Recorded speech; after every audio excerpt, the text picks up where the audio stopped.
Breaking tonight, new questions about leadership, credibility, and trust in Washington, as well as our media, after the Kelly file exposes the latest whopper told to the American public.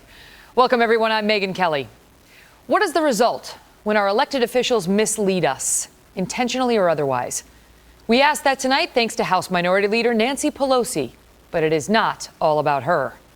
Yesterday, Ms. Pelosi held her weekly media briefing, which she used in part as an opportunity to attack the Supreme Court's decision in the Hobby Lobby religious freedom case, parroting criticism from Democrats like Harry Reid and suggesting the 5 justices in the majority changed the laws on contraception. Listen. We should be afraid of this court, that 5 guys should start determining what contraceptions are legal or not. That court decision was a frightening one, that 5 men should get down to the specifics of whether a woman should use a diaphragm and she should pay for it herself or her boss. It's not her boss's business. That would be frightening if it were true, but it wasn't. And yet, despite Ms. Pelosi's leadership position and the fact that some media ran with her statements, not one major media outlet bothered to challenge her on her purported facts. Not one until this broadcast last night. Nancy Pelosi either doesn't know what she is talking about or is intentionally misleading you. First of all, the gender of the justices in the Hobby Lobby majority is totally irrelevant. Ms. Pelosi's reference to it is obviously an attempt to stoke resentment. When Roe v. Wade was decided, it was all men in the majority. Does Ms. Pelosi think those justices were ill-equipped to fairly decide that case? Or is it only when a judge disagrees with Ms. Pelosi that his gender is an issue? If Speaker John Boehner made a similar comment about the female Supreme Court justices, Nancy Pelosi would be crying sexism. And that's what she is guilty of here. Moreover, the 5 men in the Hobby Lobby majority did not, I repeat, did not, quote, determine what contraceptions are legal. Nor did they, quote, get down to the specifics of whether a woman should use a diaphragm, end quote. What a gross misrepresentation. Newsflash. All birth control that was legal before this decision remains legal today. The High Court simply found that a religious freedom law, which was co-sponsored by none other than, wait for it, Nancy Pelosi, sometimes protects corporations from being forced to violate their religious beliefs. She co-sponsored the law that gave them that right. Neither the High Court nor Hobby Lobby took issue with Kathleen Sebelius' minions over at HHS mandating behind closed doors after Obamacare was passed that companies cover birth control, 16 forms of it, in fact. But the majority did say that Hobby Lobby still had the right to object to covering just 4 forms of birth control that happened to terminate a fertilized egg, which some believe is abortion. No one ruled those contraceptives were illegal, and the diaphragm was never even discussed. It wasn't even one of the birth control forms at issue, which Ms. Pelosi should really know, since she famously promised us that after Obamacare was passed, at some point, we'd know what was in it. Yeah, I was so outraged that my hair was standing on edge. Just calmed down today. Well, late today, the fact-checking website PolitiFact, which we called out yesterday evening, took up our challenge. They looked at Ms. Pelosi's statement and, not surprisingly, rated it false. When PolitiFact called Ms. Pelosi's office for a statement, her media person said the minority leader, quote, misspoke. She misspoke? What part? When she said 5 guys were determining what forms of contraception are legal? When she said how frightening that is? When she then doubled down and specifically alleged that these scary 5 men, quote, got down to the specifics of whether a woman should use a diaphragm? Give me a break. One of the marks of a real leader is owning up to one's mistakes. Oh, yeah, honesty helps a lot, too. So why does this matter? Because trust in our government is at historic lows. Because a majority of Americans think this administration regularly lies to us. And because those falsehoods can be told with impunity if a complicit media stands idly by. Joining me now, Kirsten Powers, Fox News political analyst, and Mark Thiessen, who's an American Enterprise Institute fellow. Thanks to both of you for being here. Kirsten, let me start with you on whether it matters and whether the American public should sit idly by, as so much of the media has, and just say, yeah, she misspoke. That's fine. Of course it matters. And I think that the idea that no media questioned what she said when it was so clearly wrong unless maybe, I don't know, Megan, do they not know that? Do they not know enough about the case to know that that's not what happened? That nobody would question, other than you, would question the fact that she's attacking 5 members of the Supreme Court, basically, I guess, alleging because they're men, they're not allowed to rule on Supreme Court cases, misrepresenting what they ruled on. So I think it's very important, and I think it is part of the reason people have lost trust in all institutions in this country, is because these kinds of things are said.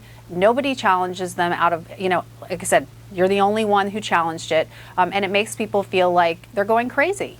Do we care, Mark? I mean, it's like, okay, it's Nancy Pelosi.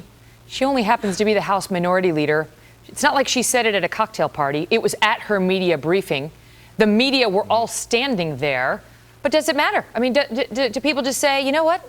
They all lied. They lie to us day in, day out. And to be fair, it does happen on both sides.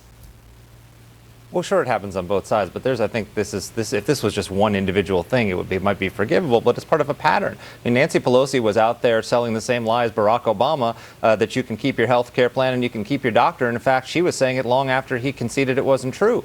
So, there's a pattern here of misspeaking. And President Obama was just a few weeks ago complaining about cynicism in our country. This is why people are cynical, because they believe their government lies to them on a regular basis. There's a Fox News poll in April that 61% of the American people believe that Barack Obama lies on important matters most of the time or some of the time.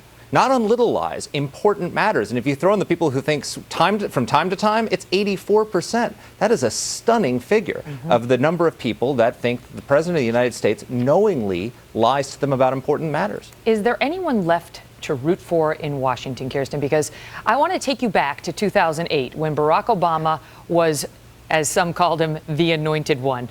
And even many Republicans voted for him because they believed he was going to be a different kind of politician and he was going to change Washington. And I showed this moment earlier this week because he went out to Colorado and it was, crickets. You could hear the crickets chirping when he got there because nobody was there to greet him and none of the politicians wanted to be seen with him. And we contrasted it to this moment in 2008 when so many believed he was the change. Watch.